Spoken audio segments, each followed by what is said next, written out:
आज हम बात करेंगे द प्रोसेस ऑफ हियरिंग, ठीक है जी, plus ear maintain the balance of the body, कि हम किस तरह सुनते हैं, ठीक है जी, that is process of hearing. और किस तरह जो है, जो हमारी ईयर्स हैं, जो हमारे कान हैं, वो किस तरह हमारे बॉडी के पोस्चर को, मतलब क्या है कि हम किस तरह या किस सिमत में बैठे हैं या हमें किस सिमत में जाना चाहिए, ठीक है जी, और उस सिमत को बैलेंस किस तरह रखती है हमारी जो बॉडी है, ठीक है जी, किसी भी मूवमेंट में, ये हम डिस्कस करेंगे। तो सबसे पहले हम बात करते हैं प्रोसेस ऑफ हियरिंग के बारे में कि हम सुनते कैसे हैं। तो जैसा कि आपको पता है कि हमारे जो कान है, हमारा जो ईयर है, ये मुश्तमिल है तीन पार्ट्स पे, ठीक है जी, दैट इज़ एक्सटर्नल, मिडल और इनर लेयर, ठीक है जी, इनर ईयर के बारे, ठीक है जी। तो ये तीनों जो हमारे पास पार्ट्स हैं, इसमें हम देखते हैं एक डायग्राम के थ्रू कि किस तरह जो है साउंड जो है वो इनमें से पास होती हुई ब्रेन तक जाती है। जी स्टूडेंट्स, आप देख सकते हैं अपनी स्क्रीन पे हमारे पास एक डायग्राम आ गई। अब इस डायग्राम की मदद से हम देखते हैं, सबसे पहले जो है, जैसे कि आपको ये नज़र आ रहा है, हमारे पास जो ईयर का एक्सटर्नल ऑर्गन है या एक्सटर्नल स्ट्रक्चर है, वो क्या है, दैट इज पिना। ये जो आपको जितना भी स्ट्रक्चर नज़र आ रहा है, ये क्या है हमारे पास, ये जी हमारे पास पिना है। तो सबसे पहले जो साउंड है वो इस पिना पे टकराता है, ठीक है, टकराती है। पिना क्या करती है, इस साउंड को फोकस कर देती है, ठीक है जी, किस तरह कि ये जो आवाज़ जो है, ये जो आ रही है, उसको वो डायरेक्ट कर देती है किस चीज़ में, इनटू द इनर या ईयर कैनाल में, ठीक है जी, इसको हम ऑडिटरी कैनाल भी कहते हैं, ठीक है जी। ये जो हमारे पास पोर्शन है, यहाँ से लेके यहाँ तक ये जो रीजन है, ये सारी हमारे पास क्या है, ऑडिटरी कैनाल है, ईयर कैनाल भी हम इसे कहते हैं। इसके बाद जो है हमारे पास एक्सटर्नल एयर का जो थर्ड पार्ट है, that is known as air drum, ठीक है जी। तो फिर आवाज़ जो है वो किसके साथ टकराती है, एयर ड्रम के साथ टकराती है, ठीक है जी। ये हमारे पास क्या है जी, दैट इज एयर ड्रम। अब एयर ड्रम जो है, इसको हम टेम्पैनिक मेम्ब्रेन भी कहते हैं। होता क्या है कि जब साउंड यहाँ से गुजरती है तो ये स्ट्राइक करती है किस चीज़ पर, इस मेम्ब्रेन पे, इस पर्दे पे, जिसको हम कान का पर्दा भी कहते हैं। तो जब इस पे टकराता, साउंड जब इस पे टकराती है तो ये वाइब्रेशन प्रोड्यूस करता है। जब ये वाइब्रेशन प्रोड्यूस करता है तो साउंड जो है इसके बाद इंटर हो जाता है हमारे मिडल ईयर में। मिडल ईयर में हमारे पास मौजूद होते हैं ईयर ऑजिकल्स, ठीक है जी।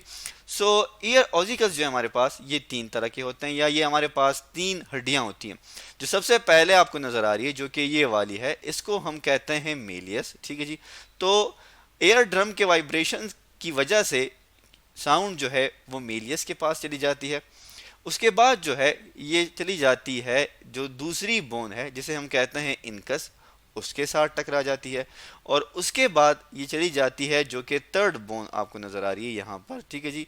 ये क्या है जी, that is known as stapes. तो ये तीन जो है हमारे पास मिडल ईयर की बोन्स हैं, और वहाँ पर ये साउंड टकराने के बाद इंटर हो जाती है किस चीज़ में, इनर ईयर में। और किस पार्ट में इंटर होती है, that is known as oval window. जैसा कि आप अपनी स्क्रीन पे देख सकते हैं, ये हमारे पास क्या है, ओवल विंडो है। ओवल विंडो के बाद जो है हमारे पास ये जो साउंड है, ये इंटर हो जाता है किस चीज़ में, ओवल विंडो चूंकि क्या है, ये हमारे पास इनर ईयर का क्या है, स्ट्रक्चर है। और उसके बाद जैसे कि आपको ये नज़र आ रहा है, ये हमारे पास क्या है, that is semi circular canals, ठीक है जी। ये सेमी सर्कुलर केनाल्स होते हैं हमारे पास।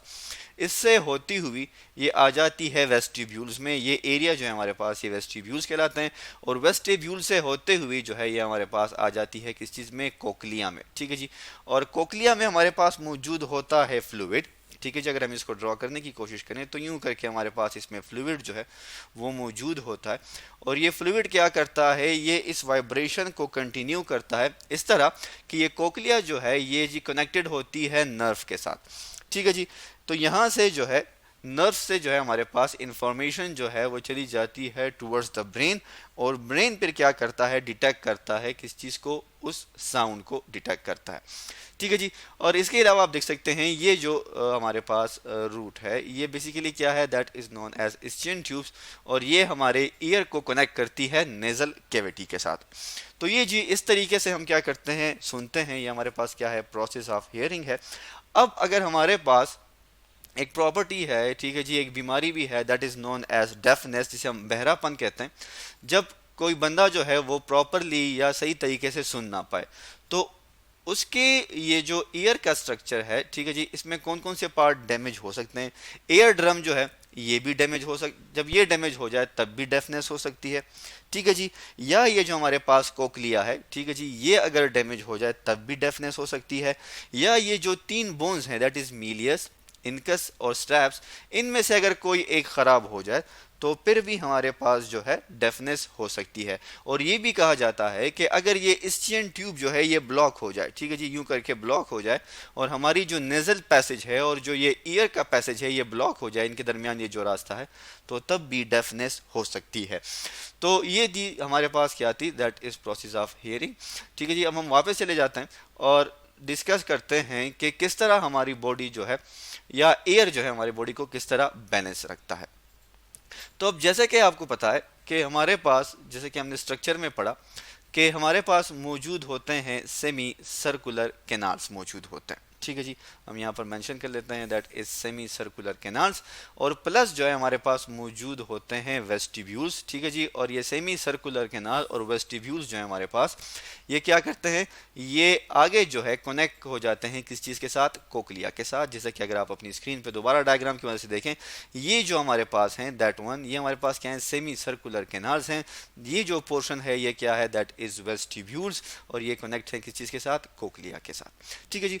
तो अगर जो है हमारे बॉडी में, ठीक है, सॉरी जी, ये सेमी सर्कुलर कैनाल और वेस्टिब्यूल्स क्या करते हैं, ये बेसिकली जो है ये कनेक्ट होते हैं किस चीज़ के साथ, सेंसरी नर्व के साथ, ठीक है जी। हम यहाँ पे मेंशन कर लेते हैं कि ये क्या है हमारे पास, ये कनेक्ट होते हैं किस चीज़ के साथ, सेंसरी नर्व के साथ ये कनेक्ट होते हैं, जो कि इंफॉर्मेशन लेके जाता है टूवर्ड्स द ब्रेन, ठीक है जी। और ये इंफॉर्मेशन ब्रेन में किस पार्ट की तरफ लेके जाता है, हमारे पास हाइंड ब्रेन जो है उसका जो है एक पार्ट है जिसे हम कहते हैं सेरिबेलम। सेरिबेलम जो है वहाँ तक ये जो हमारे पास बैलेंसिंग के लिए जो है वो सेरिबेलम का फंक्शन है। सेरिबेलम का फंक्शन क्या है जी, ये हमारे मस्कुलर मूवमेंट को कंट्रोल करता है, ठीक है जी। तो होता क्या है कि मस्कुलर मूवमेंट प्लस ये क्या करता है, ये डिटेक्ट भी करता है कि हमारी हेड की जो मूवमेंट है वो किस डायरेक्शन में है, ठीक है। जब हम किसी पोस्चर में बैठे हैं, मतलब बैठे हुए हमारी हेड की जो डायरेक्शन है या उसकी जो सिमत है वो किस तरफ है, ठीक है जी।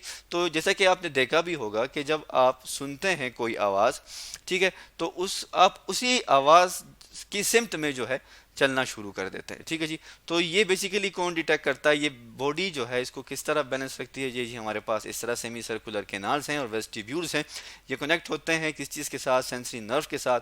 और ये सेंसरी नर्व जो है ये इंफॉर्मेशन दे देती है किस चीज़ को, सेरिबेलम को, जो कि हाइंड ब्रेन का पार्ट है। और फिर हमारे बॉडी का जो पोस्चर है वो क्या किया जाता है, मेंटेन रखा जाता है, बरकरार रखा जाता है। तो आज हमने पढ़ा the process of hearing, plus हमने पढ़ा कि year maintain the balance of the body के बारे में।